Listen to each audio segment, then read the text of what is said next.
अस्सलाम वालेकुम। उम्मीद है आप लोग खैरियत से होंगे।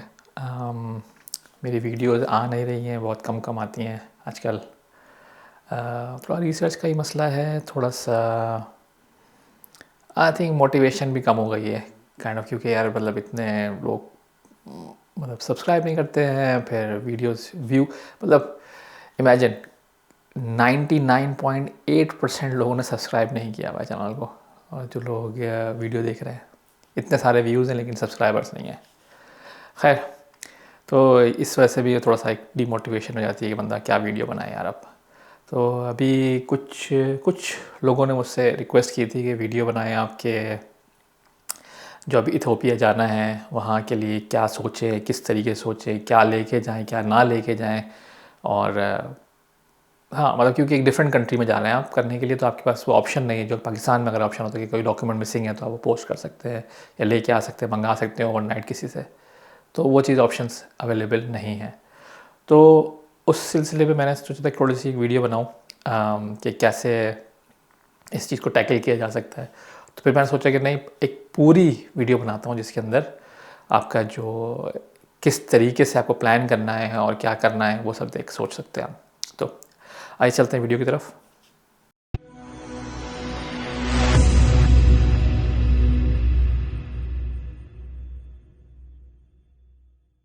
जी, तो दो चीज़ें तो आप पहले जल्दी से मैं निकाल देता हूँ। एक टिकट जो आपको लेना होगा, जो लोग टिकट लेते हैं तो फिर वो लोग थोड़ा सा मतलब कन्फ्यूजन होता है, लोग थोड़े से पैसे बचाने के चक्कर में जो है ना नुकसान उठा लेते हैं। फॉर एग्ज़ाम्पल मैंने 3-4 लोग अब सुन चुका हूँ अब तक मैं कि वो लोग इथोपिया गए और सिंगल मतलब कि टिकट लेके गए थे कि मतलब जाएंगे इस तारीख को, जाएंगे इस तारीख को वापस आएंगे।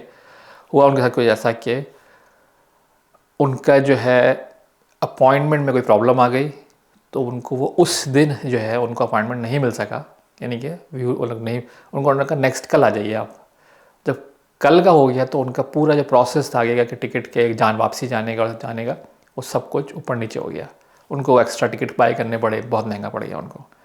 तो मेरी रिकमेंडेशन ये है सबको कि जब टिकट बाई करें तो मेक श्योर करें कि वो रिफ़ंडेबल टिकट हो, कि रिफ़ंड कर सकते हैं उसको आप, और चेंजेबल टिकट हो कि चेंज कर सकते हैं उसको आप। थोड़े से एक्स्ट्रा पैसे लगते हैं, लाख रुपए का टिकट है तो शायद 5-6 हज़ार रुपये ऊपर से लगेंगे, जिसमें आपको दोनों ऑप्शन मिल जाते हैं। तो मेक श्योर ये चीज़ें आप करके कर लीजिए, और मेक श्योर बड़े नुकसान से बचने के लिए छोटे से खर्चा है एक्स्ट्रा आप कर सकते हैं। सेकंड चीज़ अकोमोडेशन है। अब अकोमोडेशन में भी यही प्रॉब्लम आती है कि अगर कुछ आगे पीछे हो जाए, खुदा ना खास्ता, तो फिर क्या करेंगे आप। तो मिनिमम जो मैं कहता हूँ, मिनिमम कह लें कि आप कि कितना आप टाइम रखें अकोमोडेशन बुक जब कर रहे हैं किसी होटल में या कहीं एयरबीएनबी में कहीं पे या किसी के पास, तो आप 2 दिन और 1 नाइट ज़रूर रखें। 2 दिन 1 नाइट से मेरा मतलब क्या है, मतलब कि ये हो सकता है उन लोगों के लिए नहीं हो जो लोग सिंगल हैं, स्टूडेंट्स हैं, जा रहे हैं, उनको जाना है, मतलब सुबह की फ़्लाइट से गए, शाम की फ़्लाइट से वापस आ गए, इट्स अ डिफरेंट स्टोरी। जो फैमिली वाले हैं उनको ज़्यादा प्रॉब्लम हो रही है। तो 2 दिन 1 नाइट से मकसद ये है कि आप सुबह गए, फ्लाई करके आप गए, शाम में गए, फ्लाइट करके गए, होटल में रुके, फ्रेश अप हुए, और फिर नेक्स्ट डे आपका अपॉइंटमेंट है। तो आपको एक दिन मिल गया होटल के अंदर फर्स्ट डे, फिर आपने अपॉइंटमेंट था आपका नेक्स्ट डे का। नाइट में आप सो के आराम से फ्रेश अप हो गया, ताकि वहाँ जब पहुँचे तो वीज़ा ऑफिसर सामने आपकी शक्ल भी सही नज़र आ रही हो। तो ये करके आप नेक्स्ट डे आप जब वहाँ से एम्बेसी से फारिग हुए, आप चले गए वापस, आपको टिकट उसी हिसाब से तो आप चले गए। ये है मिनिमम। लेकिन आइडियली जो मैं बोलूँगा वो रखूँगा कि आप 3 दिन और 2 नाइट रखें, खुदा न खास्ता कुछ आगे पीछे हो जाए। और अगर नहीं होता तो बेहतरीन, कोई बात नहीं, आप घूम लें, थोड़ा सा इतनी दूर आए तो घूम भी लें थोड़ा सा, कोई सा मसला क्या है। तो ये आप कर सकते हैं। फिर आती है जो डॉक्यूमेंटेशन की बात। डॉक्यूमेंटेशन का ऐसा है कि ये अभी की बात नहीं है, ये जब मैंने फ़र्स्ट टाइम अपनी लाइफ में वीज़ा अप्लाई किया था यूके का, तो मुझे किसी ने रिकमेंड किया था कि तुम इस तरीके से अपने फ़ाइल्स को लेके जाओ, और वही पैटर्न मैं सोचता हूँ कि अभी तक मुझे उससे बेहतर कोई नहीं मिला। उन्होंने मतलब समझाया था, उन्होंने मुझे, जो भी थे, मुझे नाम भी याद नहीं उनका, मुझे याद भी नहीं किसने बताया था मुझे, टू बी वेरी ऑनेस्ट। कोई कंसल्टेंट था या कोई थे, मतलब आई डोंट नो। खैर, उन्होंने बोला था भाई 3 फाइल रखो अपने पास। 3 फाइल से मतलब 3 फोल्डर्स होने चाहिए, प्लास्टिक के फोल्डर देखे होंगे आपने जिसमें बटन वाले होते हैं, आपने फाइल पेपर रखे और बटन से उसको बंद कर देते हैं आप, वैसी फाइल, पतली पतली फाइल होती हैं। तो 3 रखें उस किस्म की, और ज़रूरी है कि अलग अलग कलर की होनी चाहिए वो। और बताता हूँ क्यों अलग अलग कलर की होनी चाहिए। क्योंकि पहली फ़ाइल जो होगी, जो इम्पोर्टेंट फ़ाइल है जो आपकी सबसे, उसमें आपका पासपोर्ट, आपके सारे डॉक्यूमेंट जो वीज़ा ऑफिसर वीज़ा में मांगे गए थे वो डॉक्यूमेंट, सब चीज़ें आपकी मौजूद होनी चाहिए उस फाइल के अंदर, उस फोल्डर के अंदर आपकी सब चीज़ें होंगी। कोई चीज़ मिसिंग नहीं होनी चाहिए, पासपोर्ट अप टू डेट, हर चीज़ उसमें होनी चाहिए। लिस्ट बना लीजिए क्या क्या है उसमें, हो सके तो लिस्ट बना के प्रिंट निकाल के वो चिपका भी दीजिए फाइल के ऊपर, कोई मसला नहीं है कि ये चीज़ इसके अंदर है। वो आपने कर ली। अब सेकंड फाइल, कलर से इसलिए बोला था कि कलर डिफरेंट होने चाहिए, क्योंकि फर्स्ट फाइल आप कोई भी कलर रख लें, सेकंड फाइल डिफरेंट कलर चाहिए, मिक्स ना हो आपकी। सेकंड फाइल आपने रखी है, उसके अंदर आप वो चीज़ें रखें जो केस ऑफिसर ने, मतलब केस अभी एप्लीकेशन में नहीं है, जो इमिग्रेशन की वेबसाइट पर लिखी हुई नहीं है, लेकिन आपने सुना है कि लोगों से मांगी है। फॉर एग्जांपल बहुत कॉमन हो गया कि आप घर का कॉन्ट्रैक्ट दिखाएं, कि आप रेंटल कॉन्ट्रैक्ट दिखाइए, क्या है रेंटल कॉन्ट्रैक्ट आपका, कब से स्टार्ट है, कहाँ रहेंगे, क्या है। पहले कभी नहीं मांगा ये भाई, अब मांग रहे हैं। तो लेकिन उसमें कहीं नहीं है, इनमें क्या, मैं वेबसाइट पे कहीं नहीं लिखा हुआ कि आपको ये चीज़ चाहिए ऑन वीज़ा क्या क्या इंटरव्यू के टाइम पे। तो इस तरह की चीज़ें, डॉक्यूमेंट जो हैं, जो एक्स्ट्रा डॉक्यूमेंट्स हैं, फॉर एग्जांपल लोग रख लेते हैं कि भाई मेरे हस्बैंड की या मेरी वाइफ की बैंक स्टेटमेंट हो गई, इस तरह चीज़ आप रख सकते हैं ना उसके अंदर, कि मतलब हो सकता है मांग भी ले, नहीं मांग रहे, ठीक है ना। तो आपने वो सारी चीज़ें उस फोल्डर के अंदर रखनी है।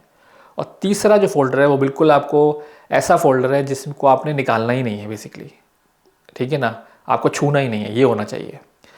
वो फ़ोल्डर है जिसमें बिल्कुल फालतू चीज़ें होनी चाहिए। फालतू से मतलब ये कि आपका FRC नादरा का वो चाहिए, ठीक है ना। कोई तुक नहीं बनता, लेकिन नेवर नो, कुछ भी हो सकता है भाई। उस तरह के डॉक्यूमेंट्स आप जो हैं वो रखें, लेकिन मेक श्योर ये करिएगा कि मैं इसकी, पाकिस्तान में तो बहुत कॉमन है कि भाई ये फ़ोटोकॉपी ले आओ, वो फ़ोटोकॉपी ले आओ, याली फ़ोटोकॉपी ले आओ, ये कर लो। नहीं, आपकी कोशिश ये होनी चाहिए कि आपके पास कम से कम फ़ोटोकॉपी होनी चाहिए, ओरिजिनल ज़्यादा होनी चाहिए। और फ़ोटोकॉपीज़ भी वो अगर मांगी गई हैं, नहीं मांगी तो नहीं चाहिए आपको, क्योंकि वो लोग खुद फ़ोटोकॉपीज़ बनाते हैं अपने पास अगर उनको चाहिए तो, क्योंकि वो ओरिजिनल देखते हैं, फ़ोटोकॉपी बनाते हैं, तो उसको खुद ही अटैच करते हैं कि भाई मैंने देखी, ओरिजिनल देख के मैंने फ़ोटोकॉपी निकाली थी। जो आप लेके गए उसकी कोई वैल्यू नहीं होती है। तो ये बहुत इंपॉर्टेंट है। तो ये मेक श्योर कर दें, 3 जो है आपके पास फ़ोल्डर आपने क्रिएट किए, फ़ोल्डर बना लिया आपने। एक्स्ट्रा फालतू के पेपर्स, फालतू की चीज़ें भरने से कोई फ़ायदा नहीं है। जितना सिंपल रखेंगे उतना अच्छा है। और ये 2 लास्ट की 2 सेकंड और थर्ड फाइल है, वो आपको उस वक्त निकालनी है अगर आपको केस ऑफिसर अचानक मांग लिया कोई चीज़ ऐसी जो आपके पास नहीं थी फर्स्ट वाली फाइल में, जो आपकी सेकंड फाइल में रखी हुई थी। तो ये उस चीज़ में, वरना तो निकालनी भी नहीं है आपने, ठीक है ना। वही, क्योंकि अगर आप कोई पेपर देते हैं ना, ये बात याद देखिए, कोई अगर आपने पेपर दे दिया केस ऑफिसर को तो वो रिकॉर्ड में आ गया, ठीक है। तो आपको ये सारे पेपर फूक फूक के देने हैं। तो ये एक मेक श्योर आपने चीज़ करनी है। तो इसलिए एक्स्ट्रा पेपर अवॉइड करने हैं अनटे अनलेस के केस ऑफिसर ने मांगा है। और सेकंड फाइल भी आप जब निकालेंगे तो आप अगर बैठे हुए हैं तो निकालते हुए आप अपने ऊपर रख के और वो पेपर खाली निकाल के दे दीजिए, ये पेपर एक्स्ट्रा पेपर जो आप मांग रहे हैं, इससे फाइल मत पकड़ा दीजिएगा किसी को भी, ठीक है। तो ये हो गया। अब मेरे इसमें मैंने ये सारे डूज थे कि जो आपको करने हैं काम। अब डोंट्स जो आपको नहीं करने हैं, जो अब वहाँ पे जाके ना, नंबर 1 आपने मेक श्योर करना है कि आप केस ऑफिसर से आई कांटेक्ट लें। उससे बात कर रहे हैं तो नीचे झुक के बात ना करें, ऊपर देख के बात ना करें, तायर दाएं बाएं नहीं देखें, पड़ोस में क्या हो रहा, नहीं, उससे बात करें जिससे आप बात करने जा रहे हैं। मेक श्योर करिए कि बहुत इंपॉर्टेंट चीज़ है। दूसरी चीज़ ये है कि लोग बहुत कोशिश करते हैं, हमारे मेरे साथ भी बहुत हो चुका है, मैं वीज़ा उसमें स्मार्ट बनने की कोशिश करते हैं, खामखाई में स्मार्ट ना, खामखाई के स्मार्ट, खामखाई से स्मार्ट से मतलब ये कि फालतू की बात है ना।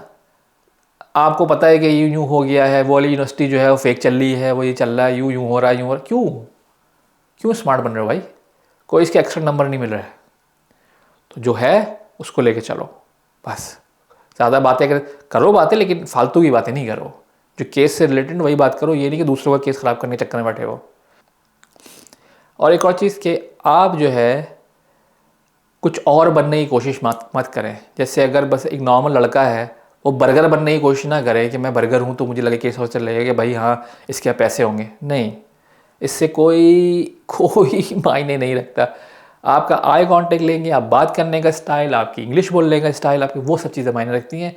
आपके ड्रेसिंग स्मार्ट करें, स्मार्ट ड्रेसिंग करें, इसमें कोई हर्ज नहीं है, लेकिन फालतू का स्मार्ट ना बने, ठीक है ना, कि फालतू के ओ माय गॉड ऐसे ऐसे कोई बात करने की ज़रूरत किसी को नहीं है, सही है। तो खैर, तो आप अपने ऊपर भरोसा करिए और अपने आप को रिप्रेजेंट करिए उस जगह पे, ये इंपॉर्टेंट है। अगर जो शादी वाले लोग जा रहे हैं तो वो भी मेक श्योर करें कि फालतू में बताने की ज़रूरत नहीं चीज़ें, बस जो चीज़ है वो बताइए, उतना ही बताइए, ज़्यादा बताने की ज़रूरत नहीं कि एक्स्ट्रा ओवर जाके मेरी शादी में तो 15,000 लोग आए थे। क्यों भाई, 200 लोग आए थे, 200 लोग आए थे भाई, 200 लोग ने खाना खा लिया चले गए। ज़रूरी है कि आपको बताना कि आप पता नहीं कितने अमीर हो? नहीं, सिंपल रखना है आपने हर चीज़। और लास्ट जो डोंट्स में जो आता है वो ये है कि आपने जब आप एम्बेसी में घुस गए या एम्बेसी के बाहर भी मौजूद हैं तो ये मत देखें कि दूसरा क्या कर रहा है, दूसरे के साथ क्या हुआ। आप यहाँ बैठे इंटरव्यू दे रहे हैं, का केस ऑफिसर का सुन बात रहे पड़ोसी की, तो कॉन्सेंट्रेट करें कि आप यहाँ प्रेजेंट होना चाहिए आपको। ये बहुत लोग गलती करते हैं क्योंकि उनको लगता है कि यार पड़ोस में क्या आ रहा है, क्या सवाल पूछा उससे, उससे क्या सवाल पूछा उससे, कोई फ़र्क नहीं पड़ता। जब आप वहाँ जाएंगे वो आपके सवाल पूछेगा, आपके लिहाज से पूछेगा और आपको अपने लिहाज से जवाब देना है। जी, तो ये हो गए डू एंड डोंट्स। इसके अलावा एक और जो इंटरनेशनल ट्रैवल जिन्होंने नहीं किया है, जिनको थोड़ा सा मतलब इतना आइडिया नहीं है, तो उनके लिए रिकमेंडेशन ये है कि कैश कैरी करना अवॉइड करें, डेबिट कार्ड कैरी करना अवॉइड करें, only credit card, only credit card. उस ट्रिप के लिए क्रेडिट कार्ड बना लीजिए, पाकिस्तान किसी बैंक से आप बनवा लीजिए और छोटी सी लिमिट के साथ बनवा लीजिए, कैसे भी करिए और वो यूज़ करें, क्योंकि क्रेडिट कार्ड की इंश्योरेंस होती है। इंश्योरेंस से मतलब ये कि खुदा न खास्ता क्योंकि कोई फ्रॉड हो गया, कहीं कार्ड गिर गया, किसी ने आपका आईडी चोरी कर ली, किसी ने कार्ड चोरी करके आपके परचेज़ कर लिया कुछ एक्स्ट्रा चीज़ें, वो सब चीज़ें आपको पैसे आपके ऊपर नहीं आएंगे, वो ऐसे वापस हो जाते हैं क्योंकि ये इंश्योरेंस होती है क्रेडिट कार्ड की। डेबिट कार्ड में होता नहीं है पैसे, मतलब डेबिट कार्ड में आप कर सकते हैं लेकिन उसमें बहुत टाइम लगता है। इसका मतलब है कि वो आपके पैसे चले गए, फिर आपको पापड़ बेलने पड़ते हैं जाके कि पैसे अब मुझे मिल जाए कि ज़रा वापस किस तरीके से, कंप्लेन करो, पुलिस रिपोर्ट करो, ये करो वो करो, बहुत पंगे हैं उसमें। फिर तो क्रेडिट कार्ड इस्तेमाल करें, कैश और डेबिट कार्ड अवॉइड करें। एक्स्ट्रा में एक चीज़, दो चीज़ें हैं मेरे पास कि अब आप वहाँ जा रहे हैं तो मेक श्योर ये करें कि आप वेदर चेक कर लें कि वेदर कैसा है, उसी हिसाब से कपड़े रखें, कोई एक्स्ट्रा कपड़े रखने की ज़रूरत नहीं है। स्मार्ट कपड़े रखें, इजी कपड़े रखें, जो अगर आपको होटल वगैरह में रुकना है, कहीं रुकना है तो वहाँ के लिए और ट्रैवल करने के लिए, तो ये वेदर देख के, वेदर के हिसाब से आप चीज़ें आप रख सकते हैं। और सबसे लास्ट में जो बहुत इम्पॉर्टेंट है कि आप इतनी दूर जा रहे हैं, किसी दूसरे कंट्री में जा रहे हैं, दुबई में तो जाएंगे, दुबई तो हर कोई जाता रहता है, सऊदी का हर कोई जाता रहता है, लेकिन एक दूसरे कंट्री में जा रहे हैं जो कि हमारा जैसा ही कंट्री है, वो एक हमारा जैसा ही है, तो मेक श्योर करें कि आप वहाँ जाके एंजॉय करें। अगर आपका पैसे हैं, अगर आप एक्स्ट्रा दिन रुक सकते हैं तो वहाँ रुक के थोड़ा सा घूम लें, ट्रैवल कर लें, देख लें, मॉल चले जाएँ, यहाँ चले जाएँ, वहाँ चले जाएँ, इंटरव्यू वगैरह के बाद, इंटरव्यू से पहले नहीं, इंटरव्यू के बाद आप चले जाएँ, थोड़ा रिलैक्स हो जाएंगे आप जाने से पहले। तो ये चीज़ है कि अगर खुदा न खास्ता आपको वीज़ा ना मिला, खुदा न खास्ता आपको वीज़ा ना मिला, तो आपके ज़िंदगी के लिए ये चीज़ होगी कि मैं एक कंट्री घूम के आया था, इथोपिया गया था, वहाँ से मैं घूम के आया हूँ। तो ये भी एक बहुत बड़ा अचीवमेंट होता है, तो मेक श्योर करें कि ये भी आप कर सकें। बाकी तो ऐसी कोई ख़ास चीज़ नहीं है मेरी नज़र में, ये बेसिक चीज़ें हैं जो करनी चाहिए आपको वीज़े के लिए, वीज़ा प्रोसेस के लिए। वीज़ा प्रोसेस तो मैं बता चुका दूसरी वीडियोस में भी, लेकिन जो प्रैक्टिकल चीज़ें जो हैं, आप जा रहे हैं इथोपिया वीज़ा इंटरव्यू के लिए, तो इसके अलावा कुछ चीज़ अगर समझ में आती है तो आप कमेंट में लिख सकते हैं। अगर आपको मुझसे कोई शिकायत है, मेरी बात बुरी लगती है, तो प्लीज़ आप मुझे वो भी कमेंट कर सकते हैं। अगर आपको मेरी वीडियो अच्छी लग रही है और आपकी कोई डिमांड है या आपकी कोई ऐसी चीज़ है जो आपको लगता है कि ऐसी वीडियो बनानी चाहिए, तो बिल्कुल बिस्मिल्लाह, आप मुझे कमेंट करके बताइए। और सब्सक्राइब करना मत भूलिएगा प्लीज़। अपना बहुत ख्याल रखिएगा, फिर मिलते हैं इंशाल्लाह। अल्लाह हाफ़िज़।